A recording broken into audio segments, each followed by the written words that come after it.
what's up? Thank you so much for watching Anshini Solutions. I am Anshika and today we're gonna study digestive glands. Last video में हमने आपको 11 chapter up to here पढ़ा दिया था. नहीं देखिए तो जल्दी से जाके देख लो चैनल पे. Then came back. सो अभी हम लोग पढ़ेंगे डाइजेस्टिव ग्लैंड से, डाइजेस्टिव ग्लैंड्स और उसके पार्ट्स. फर्स्ट है हमारा सलाइवरी ग्लैंड. सलाइवरी ग्लैंड क्या होता है? 3 पेयर ऑफ सलाइवरी ग्लैंड जो कि हमारी वोकल कैविटी में ओपन होते हैं. 3 तरह के होते हैं: पैरोटिड ग्लैंड, सब मैक्सिलरी ग्लैंड्स और सबलिग्यूनल ग्लैंड्स. पैरोटिड ग्लैंड्स हमारे लोकेट करते हैं बिल्कुल फ्रंट में और beneath the and beneath the ears, located just in front end beneath the ears. हमारे जस्ट फ्रंट पे और beneath the ears के पीछे. सब मैक्सिलरी ग्लैंड्स लोकेट करते हैं लोअर जॉ के इनर साइड की तरफ. सबलिंगुअल ग्लैंड्स लाई करते हैं हमारी टंग के नीचे. जो salivary gland secret saliva. Saliva is viscous, transparent and slightly alkaline. Saliva एक विस्कस, ट्रांसपेरेंट और थोड़ा सा एल्कलाइन लिक्विड होता है. पीएच जिसका होता है 7.2. It contains mainly water, salt and mucin. इसमें मेनली सॉल्ट, वाटर और म्यूसिन कंटेन होते हैं. Functions of saliva. सलाइवा की फंक्शंस क्या है? It lubricates and moistens the food and binds the food particles into a bolus for easy swallowing. ये हमारे food को ल्यूब्रिकेट करता है और मॉइस्ट करता है और फूड के पार्टिकल्स को बाइंड करता है एक बोलस में उन्हें इजीली स्वेलो करने के लिए. The enzyme salivary amylase present in saliva converts starch into maltose. एक एंजाइम होता है सलाइवरी एमाइलस जो कि सलाइवा में प्रेजेंट होता है, जो कि कन्वर्ट करता है स्टार्च को माल्टोस में. Saliva is antiseptic. Saliva antiseptic होता है. ये लाइसोजाइम नेम्ड एंजाइम को कंटेन करता है जो कि जर्म्स को किल करता है. प्रेजेंट इन फूड और हमारे माउथ में जो जर्म्स प्रेजेंट होते हैं उनको. लिवर जो हमारा लार्जेस्ट ग्लैंड है बॉडी का, ये रेडिश ब्राउन होता है जिसका वेट अबाउट 1.5 kg होता है. It lies on the right side of the abdominal cavity, जो हमारे एब्डोमिनल कैविटी के राइट साइड में प्रेजेंट होता है. Of diagram. It is formed of hepatic cells. ये हेपेटिक सेल्स से फॉर्म्ड होता है. Liver produces bile juice which is stored in gall bladder. Liver bile juice produce करता है जो कि हमारे गॉल ब्लैडर में स्टोर होता है एंड रिलीज करता है ड्यूडनम को जब रिक्वायर्ड हो. गॉल ब्लैडर एक transparent ovoid sac embedded in one of the liver lobes. Gall bladder transparent होता है, ओवॉइड शेप एम्बेडेड होता है एक लिवर लोब्स में. It receive bile from the liver via hepatic duct and stores it. ये bile receive करता है liver via hepatic duct से और उसे स्टोर करता है. The gall bladder opens into duodenum through common bile duct. जो गॉल ब्लैडर है वो ड्यूडनम में ओपन होता है थ्रू एक कॉमन बाइल डक्ट के थ्रू. पैनक्रियाज और डिफ्यूज होती हैं, पिंक कलर्ड होती हैं और लीफ के जैसे शेप में होती हैं, लीफ शेप्ड ग्लैंड होती हैं. It lies in the U shaped loop. ये यू शेप्ड लूप में लाई करती हैं of duodenum. Pancreas is a dual gland. Pancreas एक डुअल ग्लैंड होता है, यहाँ पे दिख रहा होगा आपको pancreas. Diffuse pink coloured leaf like shaped होता है. It lies in U shaped loop of duodenum. Pancreas is a dual gland. Pancreas एक डुअल ग्लैंड होता है. Its exocrine part is formed of acini और pancreatic lobules. इसका जो exocrine part होता है वो pancreatic lobule से बना हुआ होता है. The acini produce pancreatic juice. जो acini होता है वो pancreatic juice produce करता है जो कि enzymes को contain करता है शुगर और प्रोटीन के डाइजेशन के लिए. The endocrine part of pancreas is formed of islets of Langerhans. जो endocrine part होता है pancreas का वो islets of Langerhans से बना हुआ होता है. These produce insulin and glucagon.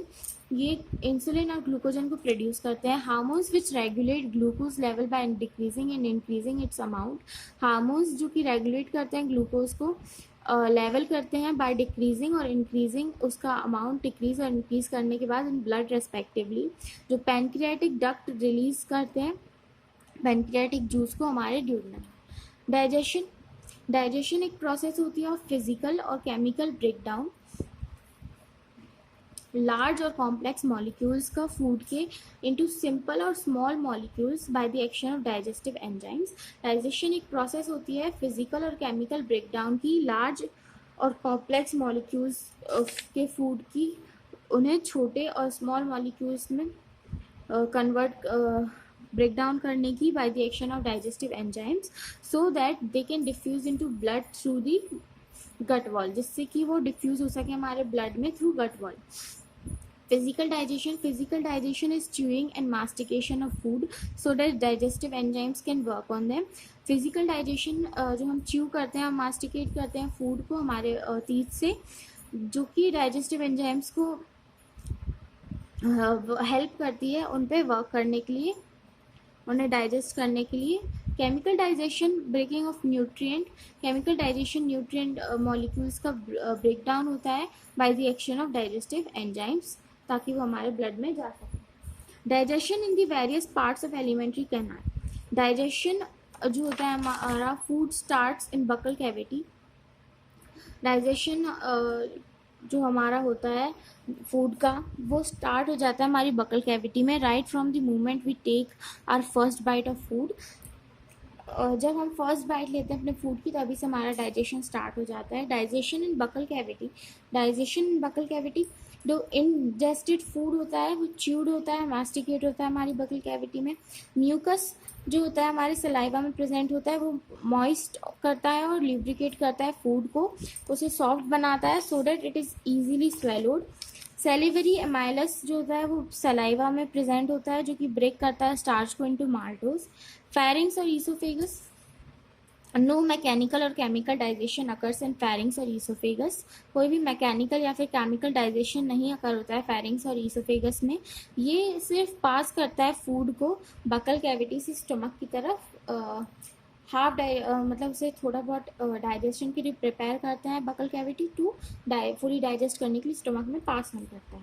Digestion in stomach, stomach में digestion, protein digestion begins in stomach, protein का जो डाइजेशन है वो हमारे स्टमक में बिगिन होता है। जो मस्कुलर बॉल होती है स्टमक की, वो अंडरगो करती है अल्टरनेट कॉन्ट्रैक्शंस को और रिलैक्सेशंस को, जो कि फूड को चर्न्स में कन्वर्ट करता है। जिस चर्न्स मतलब एक फाइन पल्पी मास जिसे हम चाइम कहते हैं। Gastric juice contains hydrochloric acid, digestive enzymes, gastric juice जो है वो कंटेन करता है हाइड्रोक्लोरिक एसिड और डाइजेस्टिव एंजाइम्स को और म्यूकस को, जो कि हमें डाइजेशन में हेल्प करते हैं। Functions of hydrochloric acid, hydrochloric acid ये पीएच, जो फूड का पीएच होता है उसे एल्कलाइन कर देते हैं फ्रॉम एसिडिक, एसिडिक से एल्कलाइन कर देते हैं।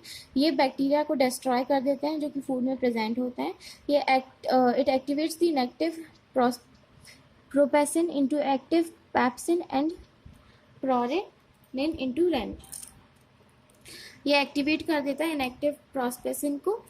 It also controls opening and closing of pyloric aperture, ये ऑल्सो कंट्रोल करता है ओपनिंग और क्लोजिंग पाइलोरिक एपर्चर की। पैप्सिन, पैप्सिन जो है वो ब्रेक करता है या फिर हाइड्रोलाइज करता है प्रोटीन मॉलिक्यूल्स को पैप्टॉन्स और प्रोटेओसिस में। प्रोप्सिन जो होता है इनएक्टिव फॉर्म में होता है, फिर वो HCl के साथ में मिलकर एक्टिव फॉर्म में चला जाता है, जिसे हम पैप्सिन कह देते हैं। प्रोटीन पैप्सिन के साथ में मिलकर पैप्टॉन्स और प्रोटियोसिस बनाता है। Rennin in presence of HCl की प्रेजेंस में जो रेनिन होता है वो हेल्प करता है मिल्क प्रोटीन के डाइजेशन में। प्रोनेनिन इनएक्टिव होता है HCl के साथ में, रेनिन एक्टिव हो जाता है। Rennin plus casein milk protein paracasein बनाता है। Paracasein plus calcium, calcium paracaseinate बनाता है insoluble. Calcium paracaseinate plus pepsin proteoses plus peptones plus polypeptides बनाता है। Gastric lipids, it partially hydrolyses fats into fatty acids और ग्लाइसरॉल। गैस्ट्रिक म्यूसिन, ये protect करता है म्यूकस मेम्ब्रेन को स्टमक में।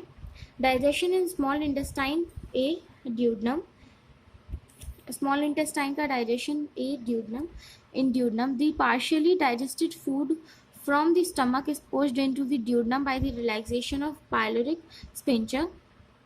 जो पार्शियली डाइजेस्टेड फूड होता है दैट इज टाइम, वो स्टमक से पुश्ड हो जाता है ड्यूडनम में by the relaxation of pyloric sphincter. जो बाइल जूस होता है गॉल ब्लैडर से और पैनक्रियाटिक जूस जो होता है वो पैनक्रियास से वो पोर्ड हो जाता है इनटू द ड्यूडनम, वो ड्यूडनम में चला जाता है और मिक्स हो जाता है टाइम के साथ में. Functions of bile juice. Bile juice में कोई डाइजेस्टिव एंजाइम्स नहीं होते हैं but it is important for digestion, क्योंकि बाइल जो होता है वो न्यूट्रलाइज करता है एसिडिटी को चाइम की इन द ड्यूडनम. ये जो है मीडियम अल्कलाइन को for the action of enzyme के एक्शन के लिए for the action of enzymes of pancreatic and intestinal juice. ये मीडियम अल्कलाइन बनाता है एंजाइम्स के एक्शन के लिए और पैनक्रियाटिक और इंटेस्टाइनल जूस के लिए. बाइल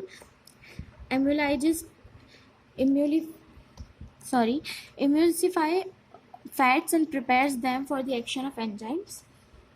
वो प्रिपेयर करता है फैट्स को एंजाइम्स के एक्शन के लिए. Role of pancreatic juice. Pancreatic juice बहुत सारे एंजाइम्स को कंटेन करता है. ट्रिप्सिन और क्रोमेटिप्सिन, बोथ ट्रिप्सिन और क्रोमेटिप्सिन जो है सीक्रेट होते हैं इनएक्टिव फॉर्म में कॉल्ड ट्रिप्सोजन एंड क्रोमेटिप्सोजन. On being changed to active form they bring about protein digestion into polypeptides. Carboxypeptidase ये हाइड्रोलाइज करता है पॉलीपेप्टाइड चेन्स को into tripeptides, dipeptides and amino acids. Pancreatic amylase और amylopsin ये जो है हाइड्रोलाइज करता है रिमेनिंग स्टार्च और ग्लाइकोजन को माल्टोज में. पैनक्रियाटिक लिपेज और स्टिप्सिन ये एक्ट करता है इम्यूसिफाइड फैट्स की तरह और हाइड्रोलाइज करता है उन्हें फैटी एसिड्स और ग्लिसरॉल में. पैनक्रियाटिक न्यूक्लियसिस जो हमारा राइबोन्यूक्लियस होता है और डीऑक्सीरिबो न्यूक्लियस होता है दैट इज डीनेज एंड आरनेज, हाइड्रोलाइज करता है न्यूक्लिक एसिड को that is RNA and DNA into nucleotides और nucleosides. B in ileum जो इंटेस्टाइनल ग्लैंड्स होते हैं इलियम्स में वो सीक्रेट करते हैं that is सक्कस एंट्रिकस को. It acts on the end products.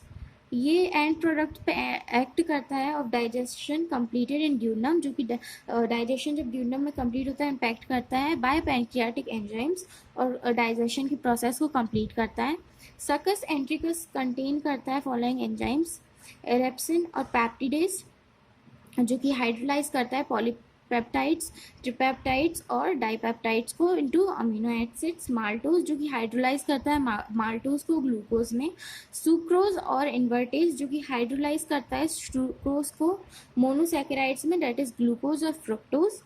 Lactase जो कि हाइड्रोलाइज करता है लैक्टोज को ग्लूकोज और गैलेक्टोज में.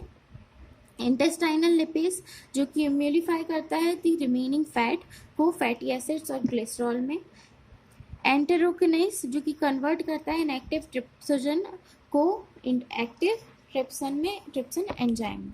न्यूक्लियोटिडेज और न्यूक्लियोसिडेज हाइड्रोलाइज करते हैं न्यूक्लियोटाइड्स और न्यूक्लियोसाइड्स को इनटू नाइट्रोजन बेसेस, पेंटोज और हेक्सॉन सुगर्स और फॉस्फेट्स को respectively. Digestion in large intestine का में डाइजेशन वाटर और सॉल्ट्स जो कि एब्जॉर्ब हो जाते हैं म्यूकस लिनिंग के थ्रू लार्ज इंटेस्टाइन की और अनडाइजेस्टेड रेसिड्यू जो कि चेंज हो जाता है सेमी सॉलिड फेसेस में. ये पुश्ड हो जाते हैं into rectum from where they are passed out, जहाँ से वो पास्ड आउट हो जाते हैं मतलब हमारी बॉडी से निकल जाते हैं through anus by the process of egestion और डिफिकेशन. उसके बाद है absorption of food. Glucose, fructose, galactose, amino acids और विटामिन जो हैं वो डिफ्यूज़ करते हैं थ्रू इंटेस्टाइनल वॉल हमारी ब्लड में, वाइल ग्लिसरॉल और फैटी एसिड्स जो होते हैं वो एंटर कर जाते हैं लिम्फ में जो कि प्रेजेंट होते हैं लिम्फ वेसल्स में या फिर लैक्ट्रस में. For efficient absorption the intestine has following features. Efficient absorption के लिए जो इंटेस्टाइन है उसके पास फॉलोइंग फीचर्स होते हैं. It is extremely long and present a large absorbing surface of the food. ये extremely long होते हैं और present होते हैं large absorbing surface में food के. Its absorbing surface is further increased by the presence of numerous villi. इसका जो absorption है वो further increase हो जाता है numerous villi की presence से. Its epithelium lining is very thin. इसकी जो epithelium lining होती है वो बहुत पतली होती है, very thin, which permits rapid diffusion of substances across it, जो कि रैपिड डिफ्यूजन को परमिट करती है substances across it. Each villus has a dense network of blood capillaries. हर एक विलस के पास एक डेंस नेटवर्क होता है ब्लड कैपिलरीज का. इट हैज़ अ लैक्टेल और lymph vessel in each villus for absorption of fat. उसके बाद हमारा assimilation fat of absorbed food. जो एब्जॉर्ब फूड होता है वो डिस्ट्रीब्यूट हो जाता है हमारी बॉडी में, बॉडी के सारे सेल्स में बाय द ब्लड के थ्रू, और यूज़ होता है for various life processes. Glucose use होता है जब रेस्पिरेशन होती है टू रिलीज एनर्जी रिलीज करने के लिए. ग्लूकोज